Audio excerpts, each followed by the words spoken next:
অনুষ্ঠান বাড়ির মতো শুক্তো করার জন্য আমি এখানে সব সবজি কেটে নিয়েছি, ঝিঙে, আলু, কাঁচকলা, বেগুন, সজনে ডাঁটা, উচ্ছে। আমি পেঁপে খাই না তাই পেঁপেটা নিইনি, তোমরা চাইলে পেঁপেও দিতে পারো আর মিষ্টি আলুটাও অ্যাড করতে পারো। আমার কাছে নেই বলে আমি স্কিপ করে গেছি। সব সবজিগুলো আমি এক এক করে ভেজে নেব। তার জন্য আমি এখানে কড়াতে সর্ষের তেল দিয়ে দিয়েছি। আর হ্যাঁ, বড়িটা আমি মিস্টেক করে গেছিলাম, তাই বড়িটা তাই এখন দেখিয়ে দিচ্ছি। বড়িও নিয়ে নিচ্ছি, এটাও ভেজে নেব। তো বড়ি ছাড়া তো শুক্তো একদমই অসম্পূর্ণ, জানোই।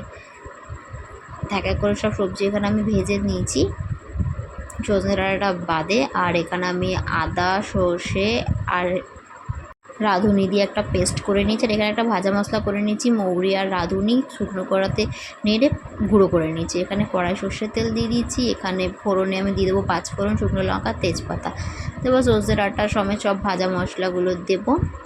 সবজিগুলো সমেত সজনে ডাঁটাটা দিয়ে দেবো, শুধু বেগুন আর উচ্ছেটা পরে দেবো। তো এগুলো দিয়ে ভালো করে নাড়াবো। স্বাদ মতো নুন দিয়ে দিলাম, আর বাটা মশলাটা এর মধ্যে অ্যাড করে দেবো। দেওয়ার পরে এটাকে ভালো করে মিক্স করে নিয়েছি। করার পর এখানে আমি দিয়ে দিচ্ছি দুধটা হালকা উষ্ণ গরম করে নিয়েছিলাম। এবার এটা হালকা নিয়ে নাড়িয়ে এবার এখানে আমি বড়ি, বেগুন আর উচ্ছেটা দিয়ে দিলাম। দিয়ে আবার আমি একটু নুন দিলাম আর স্বাদ মতো চিনি দিলাম। তো নুন কম হয়েছিল বলে আমি এবার নুন অ্যাড করেছিলাম, আর সামান্য একটুখানি চিনি দিয়েছি স্বাদের জন্য।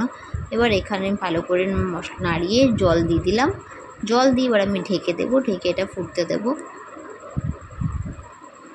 তো এখানে আমার সব ভালো মতো ফুটে গেছে, দেখুন নিচে সিদ্ধ হয়ে গেছে খুব ভালো মতো। বা ভেজে রাখা মশলাটা এর মধ্যে অ্যাড করে নিলাম, নিয়ে সামান্য ঘি মিশিয়ে দিলাম।